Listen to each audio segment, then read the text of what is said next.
नमस्कार, स्वागत है आपका तेज सिविल सर्विसेज में। देखिए, आज हम लोग UP PCS 2020 crash course polity का पार्ट 2 देखेंगे।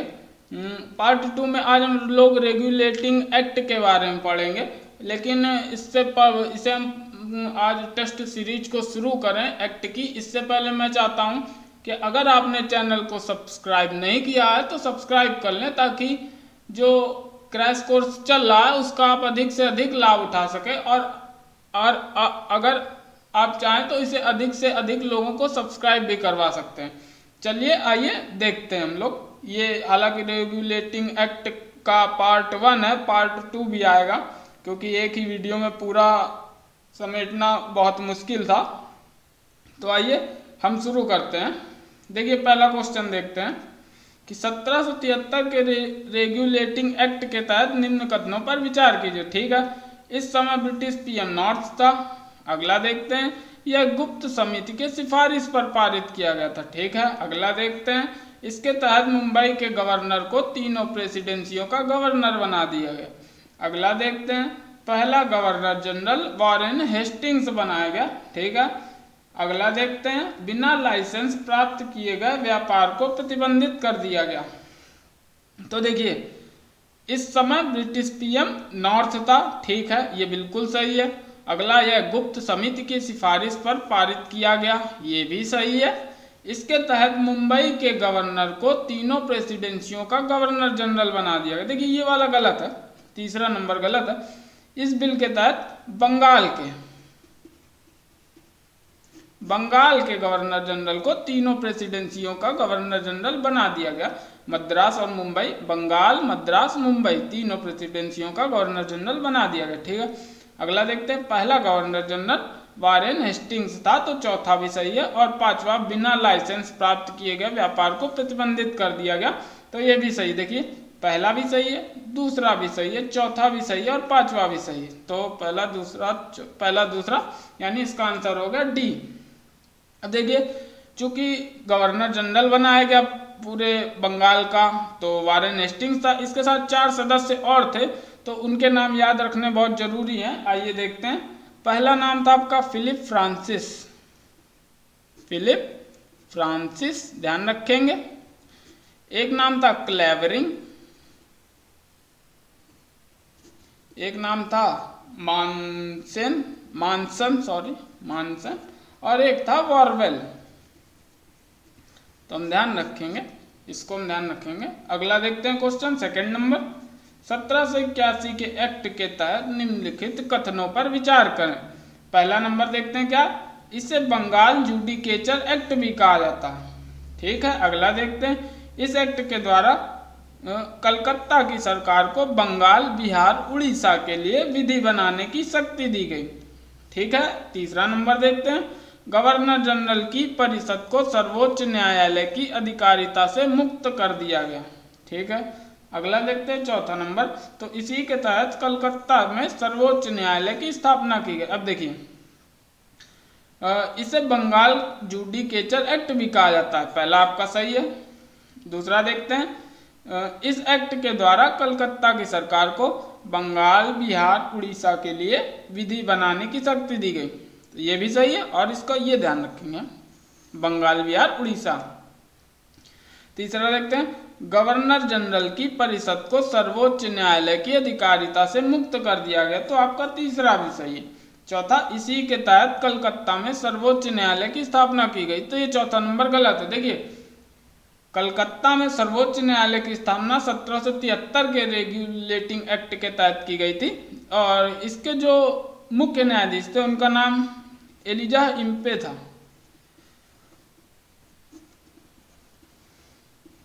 अब देखिए, इनके साथ और भी न्यायाधीश थे, मैं आपको याद कैसे रहेंगे अभी याद भी करवा दूंगा।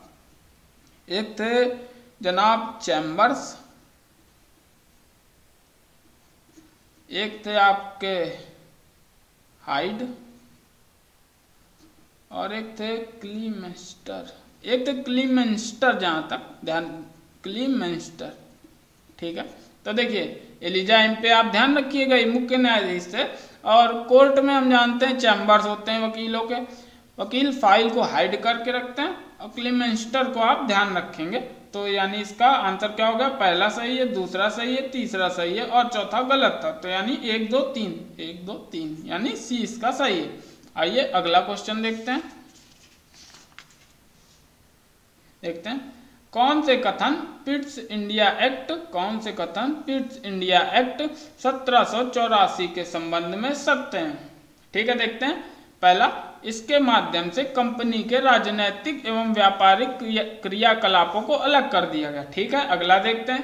कर्मचारियों पर उपहार लेने पर प्रतिबंध लगा दिया गया। ठीक है, अगला देखते हैं।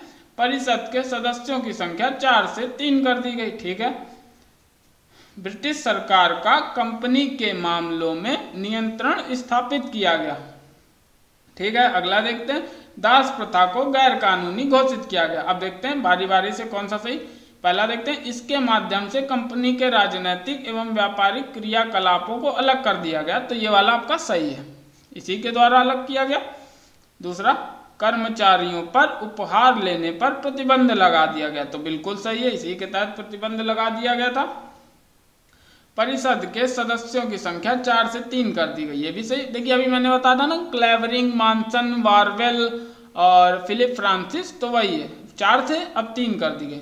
अब ध्यान रखें, अगला देखते हैं। ब्रिटिश सरकार का कंपनी के मामलों में नियंत्रण स्थापित किया गया। ठीक है, ये भी सही है।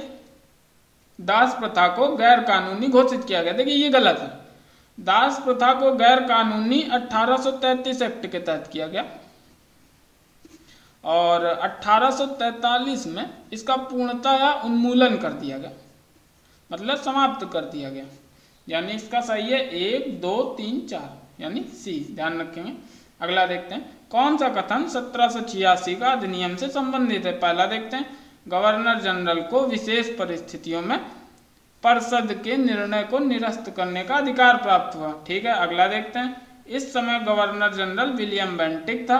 अगला देखते हैं। गवर्नर जनरल को प्रधान सेनापति की शक्तियां भी प्राप्त हुई। 1786 के संबंध में पूछ रहा है, तो देखते हैं। पहला, गवर्नर जनरल को विशेष परिस्थितियों में परिषद के निर्णय को निरस्त करने का अधिकार प्राप्त हुआ, ये सही है, पहला सही है। इस समय गवर्नर जनरल विलियम बेंटिक था। तो देखिए विलियम बेंटिक नहीं था इस समय था आपका कॉर्नवालिस। विलियम बेंटिक जहां तक 1829 के आसपास था, इसी ने सती प्रथा पर बैन लगवाया था, ध्यान रखेंगे। अगला तीसरा नंबर, यानी दूसरा आपका गलत हो गया। गवर्नर जनरल को प्रधान सेनापति की शक्तियां भी प्राप्त हुई, ये बिल्कुल सही है। यानी आपका पहला और तीसरा सही, पहला और तीसरा, यानी आंसर डी, ध्यान रखेंगे इस चीज को। अगला देखते हैं 5वां नंबर।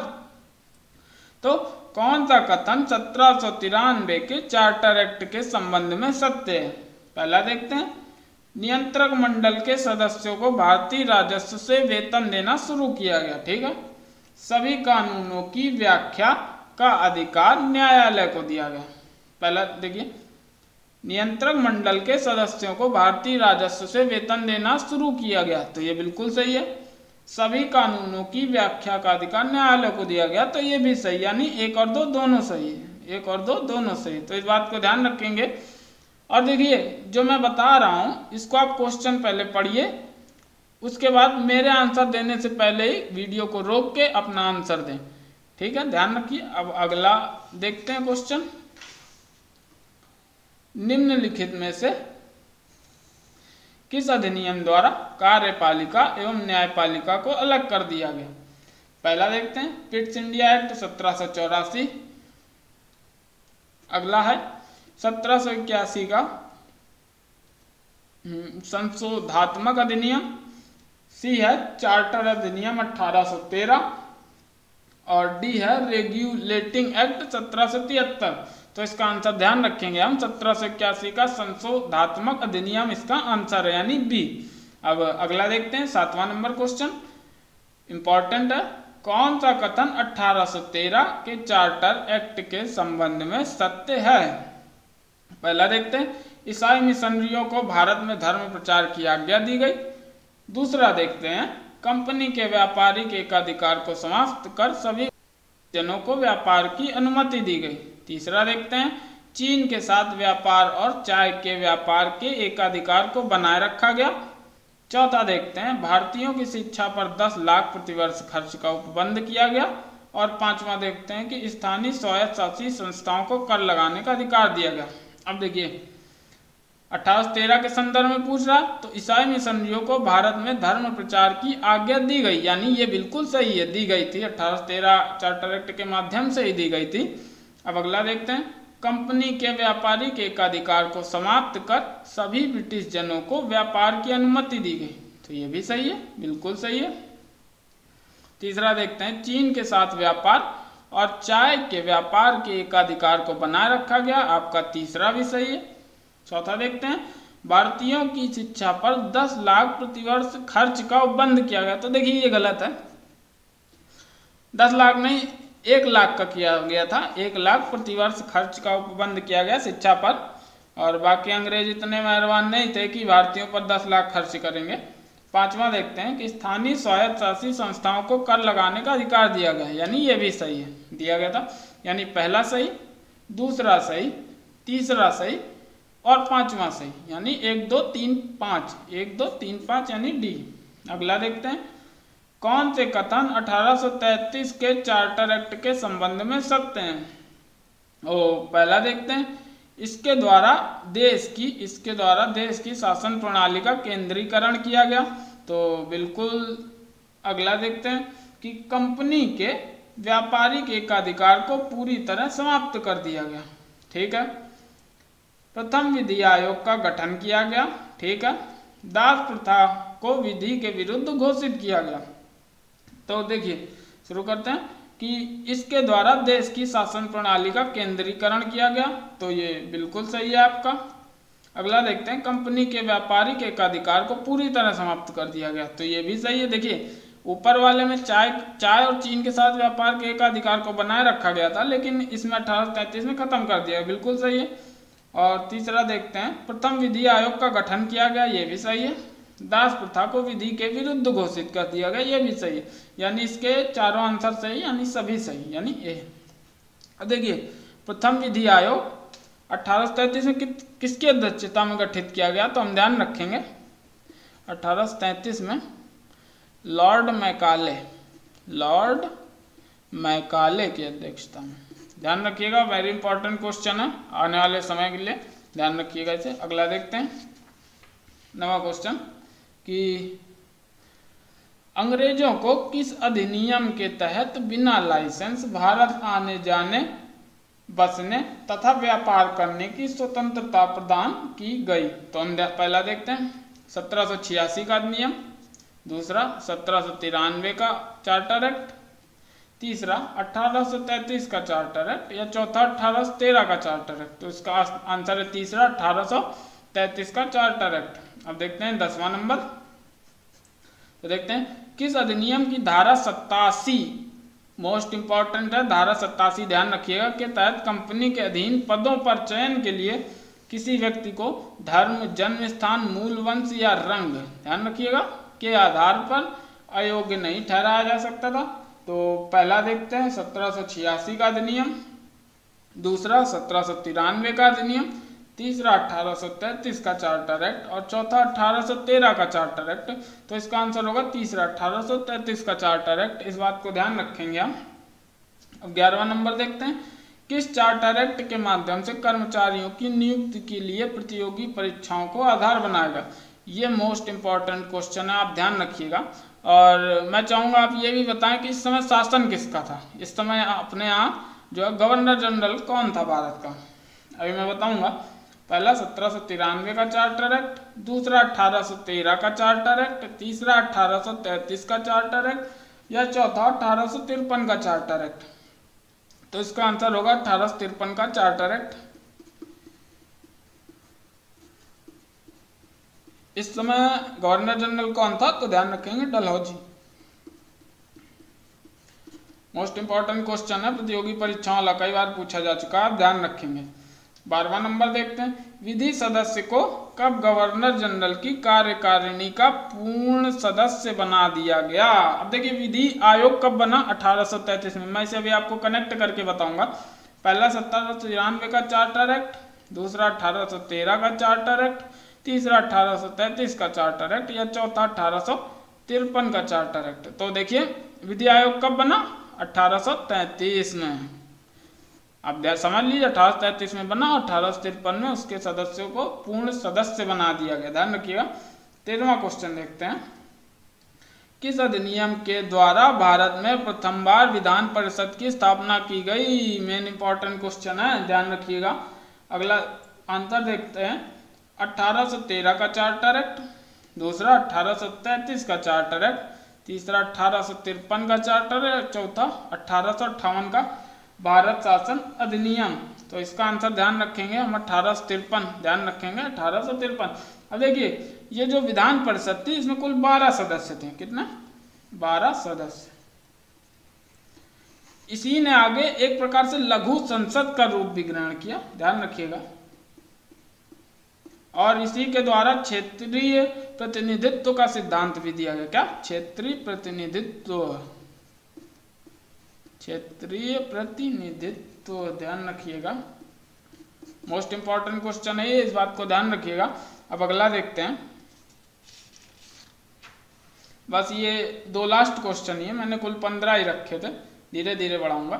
14वां नंबर देखते हैं कि भारत शासन अधिनियम 1858 के संदर्भ में कौन सा कथन सत्य है? पहला, इस अधिनियम द्वारा कंपनी शासन का अंत हो गया। दूसरा, इस अधिनियम द्वारा भारतीय मामलों पर ब्रिटिश संसदीय नियंत्रण स्थापित किया गया।